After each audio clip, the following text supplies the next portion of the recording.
안녕하세요.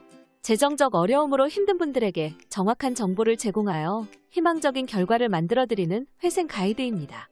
개인회생은 신청사건이기에 법원에 직접 출석하여 변론을 하는 것이 아닌 서면으로 소명자료를 준비하여 제출해야 합니다. 그렇다 보니 준비할 서류가 생각보다 많은데요. 개인회생 준비 서류는 크게 기본 서류, 소득 관련 서류, 재산 관련 서류, 진술서 및 그 외 추가 소명자료들로 구분이 됩니다. 기본 서류는 신청인의 인적사항에 관련된 서류로서 등본, 초본, 가족관계증명서, 혼인관계증명서 등이 준비가 되어야 하며 소득 관련 서류는 근로소득자인 경우에는 재직증명서, 근로계약서, 원천징 수영수증, 급여 명세서 등이 준비가 되어야 하며 사업자라면 사업자 등록증 사본, 사업자 통장, 부가가치세 표준증명, 소득금액 증명, 재무제표, 손익계산서 등이 준비되어야 합니다.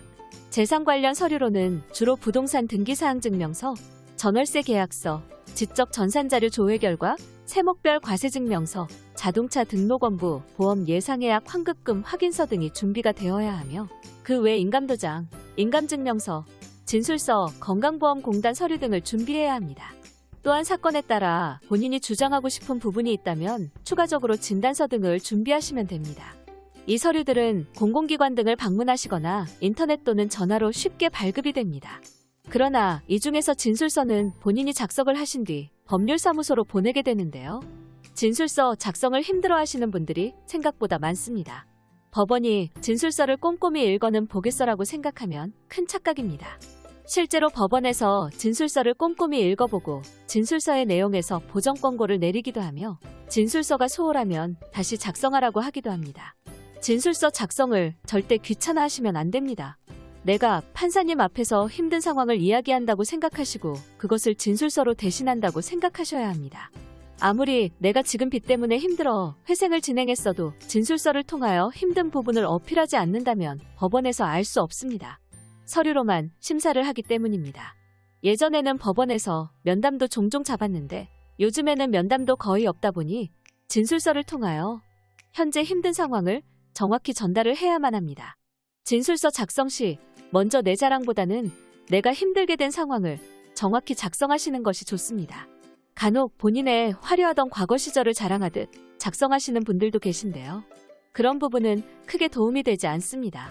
머릿속에서 기억하실 부분은 성실하게 살아왔지만 불행하게도 또는 나의 잘못된 선택 때문에 반성을 한다는 식으로 작성을 하셔야 합니다.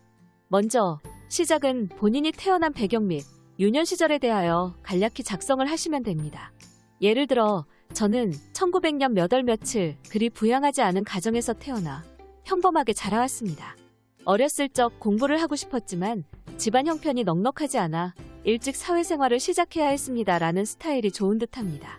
그리고는 본격적으로 빚이 늘어난 사유에 대하여 작성을 하시면 됩니다. 정확하게 채무액, 채권사까지 적으실 필요는 없습니다. 가끔 너무 꼼꼼히 적으시려고 하다 보니 언제 어디서 얼마를 빌렸는데 얼마를 어디에 사용했고 이렇게 숫자를 사용해 작성하시는 분도 계신데요. 이 부분은 대출금 사용처 소명을 통해 따로 하게 되니 진술서는 조금은 둥글둥글하게 작성하시는 것이 좋습니다. 예를 들어 이런 식으로 말할 수 있겠죠. 저는 일찍 사회생활을 하면서 독립을 하게 되었습니다. 그러면서 신용카드를 사용하게 되었는데 이때부터 빚이 늘어나기 시작한 것 같습니다.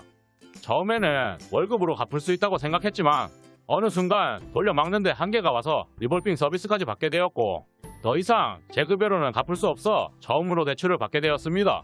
어린 나이에 너무 급하게 대출을 받다 보니 대부업을 이용하게 되었는데 잠시는 숨통이 트였으나 높은 이자 때문에 또다시 힘들어지기 시작했습니다. 하지만 연체를 하지 않기 위해 어떻게든 막아보려고 했으나 갑작스럽게 회사에서 퇴사를 하게 되면서 생활비, 월세 등이 부족하게 되어 또다시 대출을 받아 사용하게 되었습니다.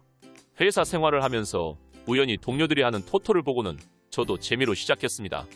그러나 어느 순간 토토에 빠져있는 저를 발견하였고 이미 중독 수준이었습니다.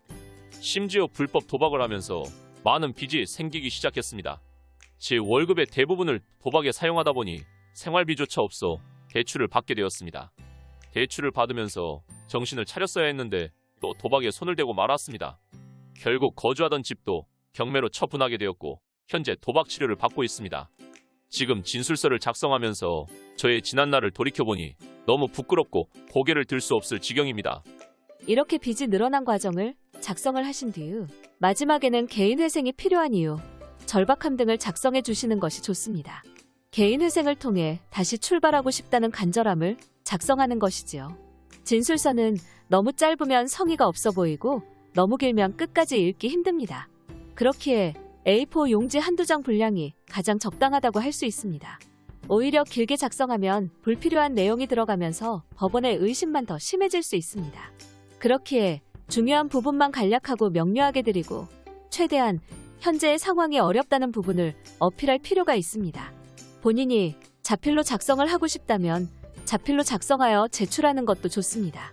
그러나 어느 정도 수정이 필요하다면 PC를 이용해 작성 후 법률사무소에서 수정을 하도록 요청하셔도 될 것입니다.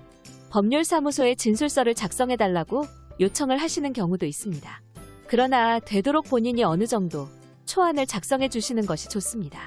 전혀 다른 내용의 진술서를 제출할 수도 없고 본인이 진술서를 작성하면서 과거를 다시 한번 돌이켜보는 것도 좋기 때문입니다.